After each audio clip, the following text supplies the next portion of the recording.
All right, we're live.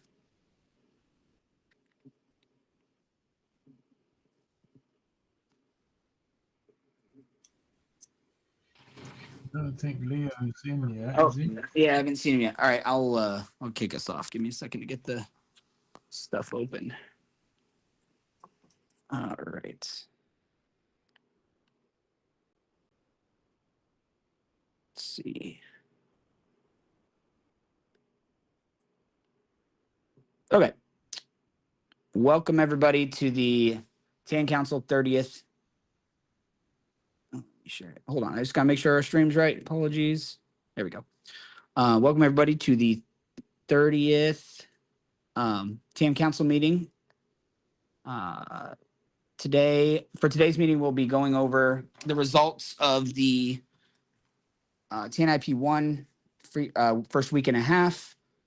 Nick is here to talk about, Blue Light's here to talk a little bit about TELpets, but we'll go over the overview of things right now of the council. These reoccurring meetings serve 5 critical functions. They provide transparency to our community. They create a structured forum for proposals, discussions, enabling authors to present to the council and community and to discuss, debate, and refine for formal proposals and voting with consensus. They enable regular platform updates. They ensure consistent communication amongst council members. And finally, they allow direct communication and engagement through the question and answer session. The TAN Council is a local government's council organization within the Telcoin platform. Together, we serve as provider and administrator of collective goods and services within the jurisdictional domain of the Telcoin Application Network, or TAN. The TAN Council, with our 6 members, makes decisions related to TAN improvements and policies through the TAN IP process. We need 5 out of 6 votes to approve proposals within a 120-hour voting period. Our primary duties are to allocate TEL issuance on TAN for stakers and developers to harvest, plan and finance the development of the Telcoin application network, and we do so by reviewing and voting on snapshot proposals, attending these biweekly meetings, providing regular community updates, monitoring the TAN systems, and enforcing operational rules. And we use Discord and Slack for the day-to-day communications, the forums at telcoin.org for informal proposal discussions, and these reoccurring council meetings for formal proposal discussions, deliberation, and refinement of the snapshot before voting. Overall, the TAN Council has authority over minor harvesting and planning and financing of the TAN infrastructure. All right. Let's see. Moving on, I'll go over a recap over the meeting from this last week. Last week's meeting, which was, I believe, the 16th, right? Yeah, the 16th, focused on a successful launch of and launching of the TANIP1 rebate program, which went live on April 15th. And then some impressive TELpet statistics showing at that time 1.8 million transactions with over 250 users. We also talked about the rebate program allowing stakers to earn back trading fees with those rebates calculated weekly, and that testnet will also remain operational and permanently as the test environment for mainnet. TELpets, on that note, had generated a substantial network load of 160,000 task runs, helping developers identify edge caches and optimize the network with plans for a dedicated faucet within 1 to 2 weeks. Ari provided an update on deploying Testnet Explorer and upcoming performance testing, while the council emphasized that Testnet and the mainnet will stay open for any developers interested in deploying on applications or testing those applications on the testnet for network infrastructures. And as a reminder, if any developers are interested in deploying on testnet, they can email us at devs@telcoin.org. Let's see. Leo, do you want to go over some TANIP1 stuff? Do you want me to keep rolling? What would you like to do? I saw that you've done a cracking job of it, and I haven't really managed to look at it in No, depth. all good. Sorry. So you are yeah. good, man. Let me share my screen. Savior. All good. All good. Let me share my screen here real quick. Let's see.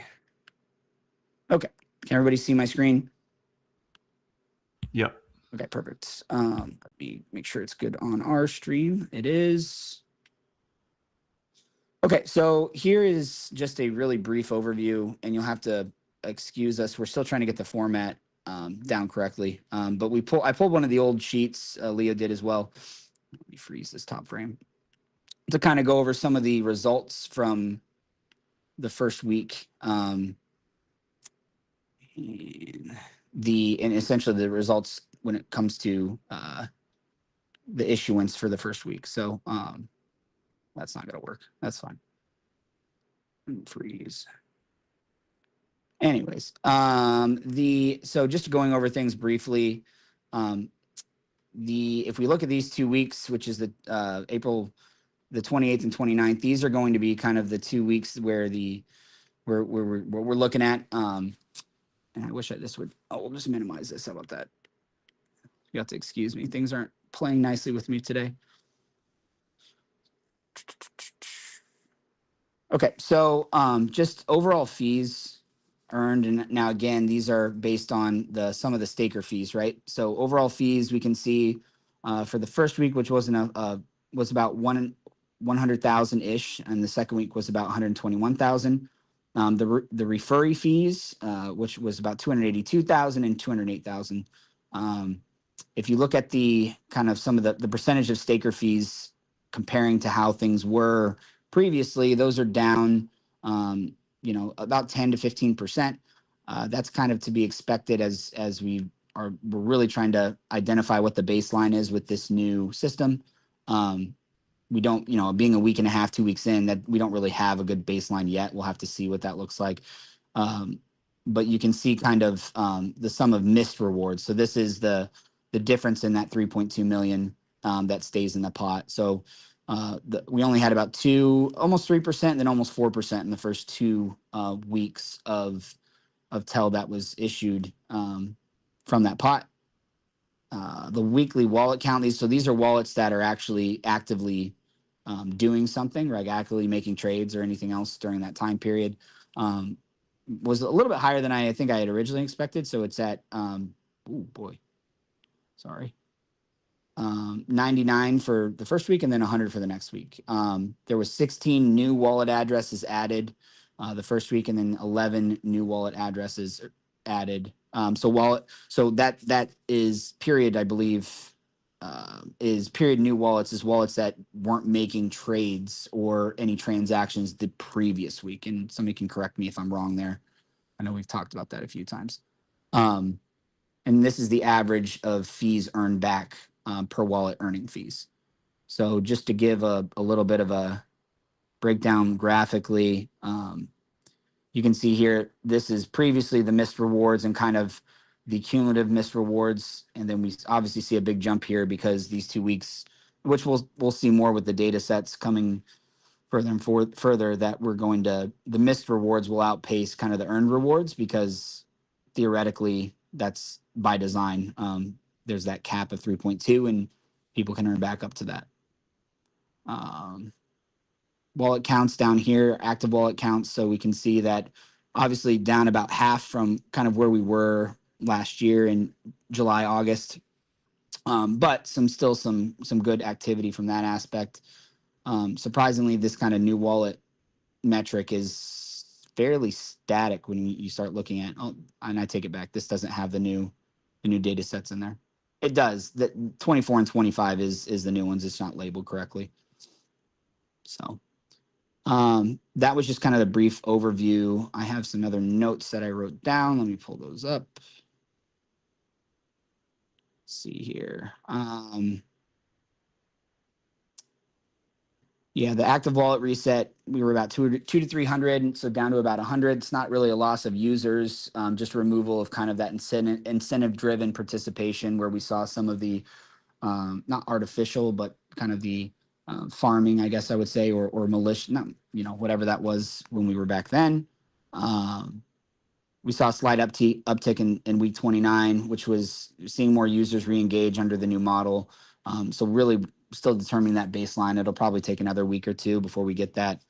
High engagement participation declined, meaning the system overall isn't dominated by a small group of people receiving the top of the rewards, and so what's left is a more natural user base. Output per wallet dropped a lot compared to where it was. It was, 10K to 18K down to about 3K, which is a pretty clear signal that we've, so far, the artificial volume and the looping behavior has kind of been removed. More importantly, we're not seeing a snap back to the old equilibrium quite yet. We'll see what happens there, but the system, if this system were easily gameable, we'll be able to notice it pretty quickly, and these metrics will kind of revert. And they haven't in the first 2 weeks, which means the design's holding kind of as intended. So we'll keep monitoring this process. It's obviously still one that's ongoing, and yeah, any questions I can answer. Not questions so much, but just wanted to add. So it looks like at the moment we've issued about 100,000 TEL rewards a week, and we're willing to issue up to 3.2 million a week. So there's a lot more capacity in the system basically for people to come along and trade for free. So there is still the pro rata aspect of it, but at this point, you've basically got no competition. So it seems pretty easy to get back your fees each week in the current regime. And that seems like a neat opportunity just for free trading. The other thing I'd add is Telcoin got a new smart contract developer recently, Noah, and he basically hit the ground running. And the first thing on his list was the Telcoin Holdings trading experience, basically. So he's planning to do like a full revamp of it, but as a first stop, as a first port of call, he took that they were getting like a lot of failed transactions and stuff, and like dug deep on what was actually causing that. And I think it ended up essentially being like aggregator settings, which it looks like he's now fixed, touch wood. So generally there should be a far better trading experience through the Telcoin wallet now. And we have this in full fling now as well. So seems like a good opportunity on both fronts to, get some serious trading in and benefit from these two aspects. So just wanted to add that in. And my other thought was we kind of, there was a period where we were still going on with, we'd paused 10IP1 and then we kept running the data for a few weeks after. I think I deleted those earlier, but we should bring those back in, and then we'll be able to compare basically how it was originally, how it is with no rewards, and then how the rebate system compares to that. And we should have a pretty nice basis for like a side-by-side analysis, which I think would be quite cool, just to see how each of these models are reacted to by the community and by the users. So we've got a bit more work to do on our side, but should be interesting stuff. And as we get more information, more data on this rebate stuff, looking forward to seeing how it progresses.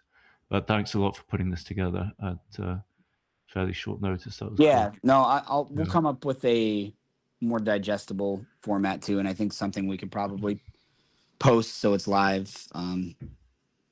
Something that makes a little more sense for people want to poke around in, and that would be awesome. It's just the data sets, so let's lock the pivot tables and whatever else. So no problem.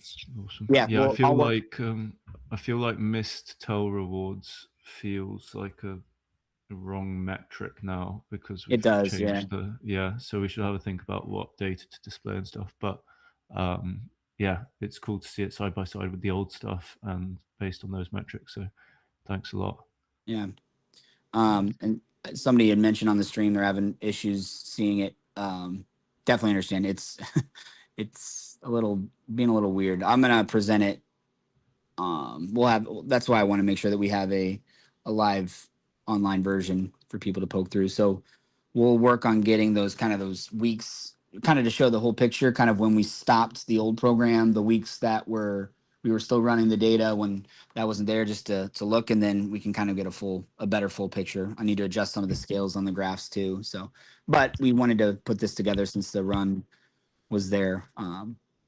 So some good data to look at. If anybody has questions, Ty, did you have something? I saw you were chatting. If not, no problem.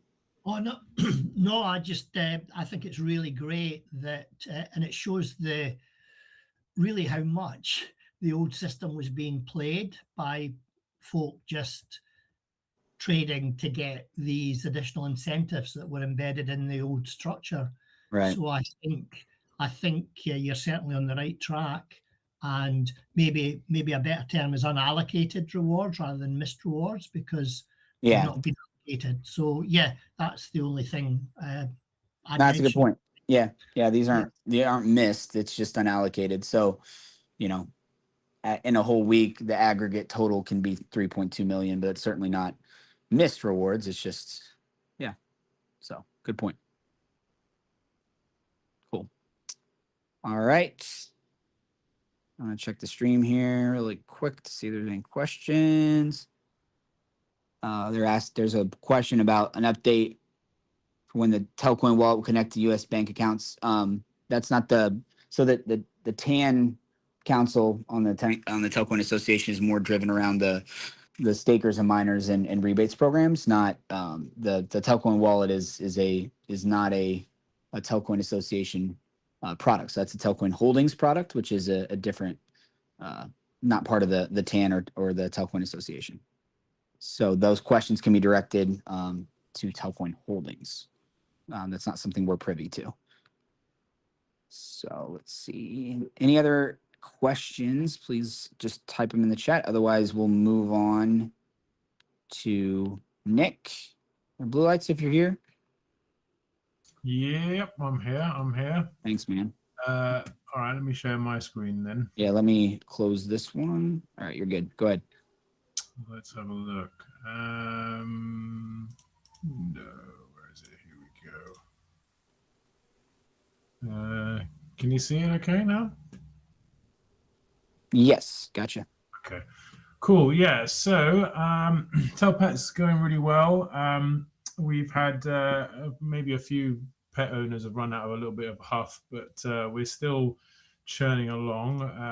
We are now currently at almost 3.3 million transactions, so it's going really well. I know we're going to be a new update of testnet is coming soon, so again we'll relaunch and carry on. Nobody will lose any of their data.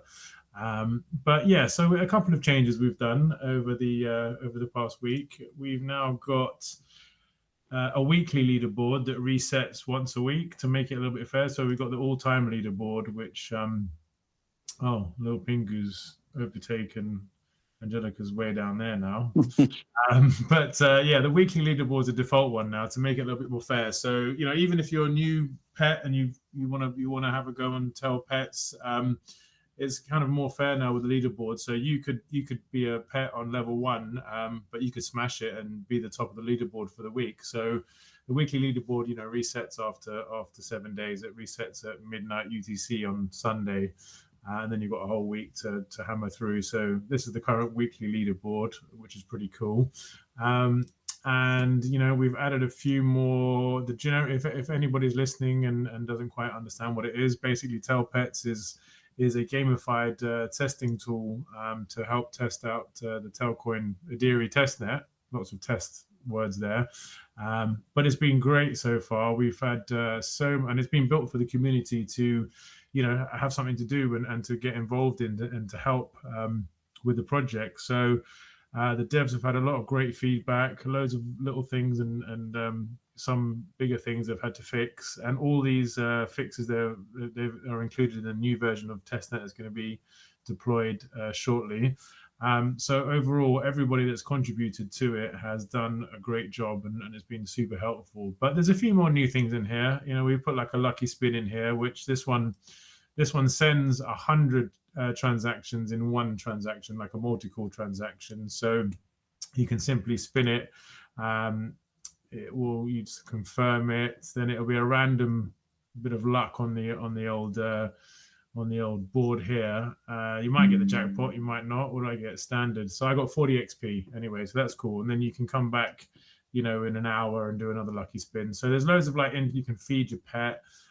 You can change the color of your pet as well if you want, which automatically updates on the leaderboard as well. You'll see my pet here is changed color. These are all these legendary pets here can choose their color of what they want of their pet. So a little bit of gamified, bit of fun in there. Go back to blue because I'm blue lights. But yeah, and then you've got, I'll just give a quick recap of the kind of different things you can do. Each kind of section, you can, hide it away if you don't want to see it. But essentially, when you do these tasks and you earn XP, you're basically running transactions through the network. If you hover over them, they tell you what they do. You earn XP. Then there's a cool off timer on there, only a minute or so. But yeah, you can go through them all.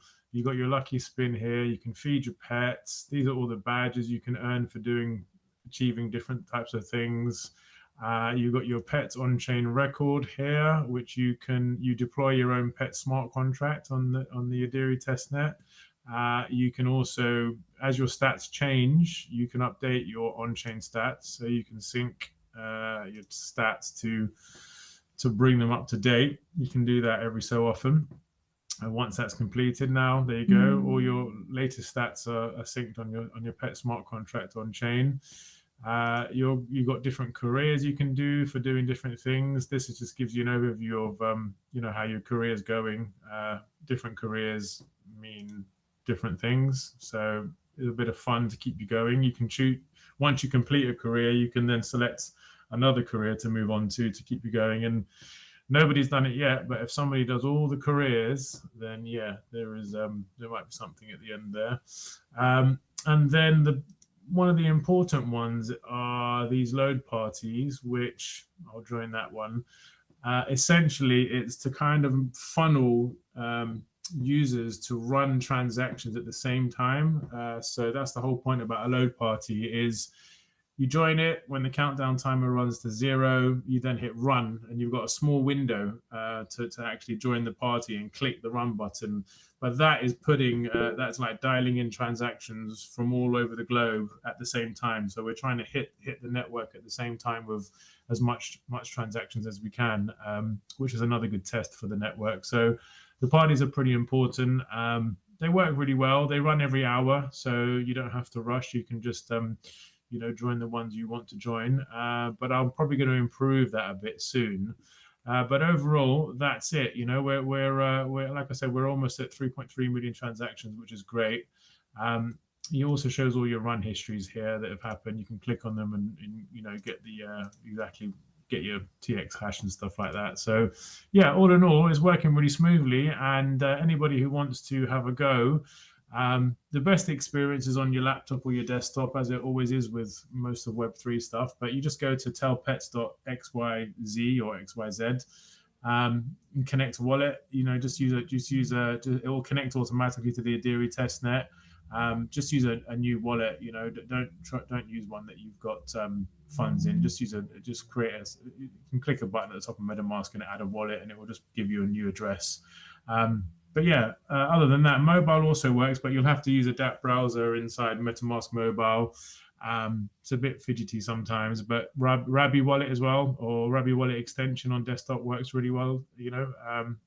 Just have a go, have some fun. There's a Telegram channel to jump in there and get some TESTEL if you need it. Well, you will need it. But usually when we see we get an alert that a new pet has been hatched, I just automatically send some TESTEL to it as well. We should have also the faucet working soon, where users will be able to. I'll add it on the page here, but you'll be able to request some TESTEL yourself. You won't need to request it manually. But yeah, overall, that's kind of where we are with it. I'd appreciate to keep pushing, especially when the devs relaunch the updated testnet, which is going to be soon. I don't want to say a date or a time, but soon, with a lot more fixes and tweaks and stuff like that. So again, it's going to be important to do some more hammering on the pet site, testing the network as well when this new updated version of testnet comes out. So yeah, all in all, it's a good tool. It's been very useful, and I appreciate everybody that's contributed to it.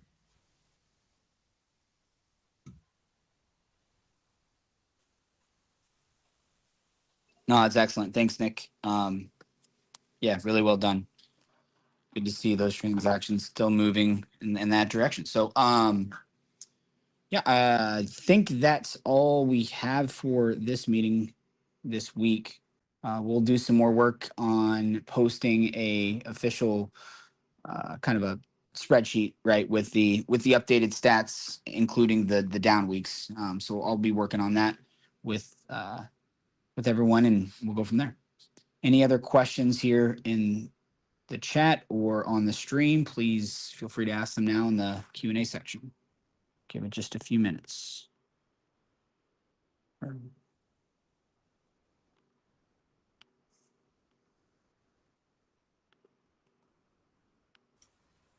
I wish I knew who some of these pets were, because there's some competition going on in this weekly. Yeah. I know a few It's of them good to are, see. but I don't know who some of them are. I saw Pingu is on YouTube watching, so he just had a smiley face. Yeah, he's got his other screen still clicking away. Uh-huh. That's right. All right. Well, if there's no more questions, we will end a little early today. Some more stats coming up for the next meeting, but just a reminder that next week, Thursday, is the Platform and Treasury Council meeting. That will be focused around developer updates and a few of the other proposals that we have that have gone through snapshot vote. Then the week after that, in 2 weeks, we will have the TELx meeting on Wednesday at 3 p.m. Eastern, and then the TAN call will be on the Thursday at 5 p.m. Eastern again. So join us then. Otherwise, you can reach out to us on Discord or on socials or Telegram or really wherever. Again, I'll plug one more time. If you or anybody you know is looking to develop or test an app or anything like this, kind of like TELpets on the testnet, feel free to reach us out to us individually, or you can email us at devs@telcoin.org. With that, we will end it here. Thanks, everybody. Appreciate your time. Thanks a lot.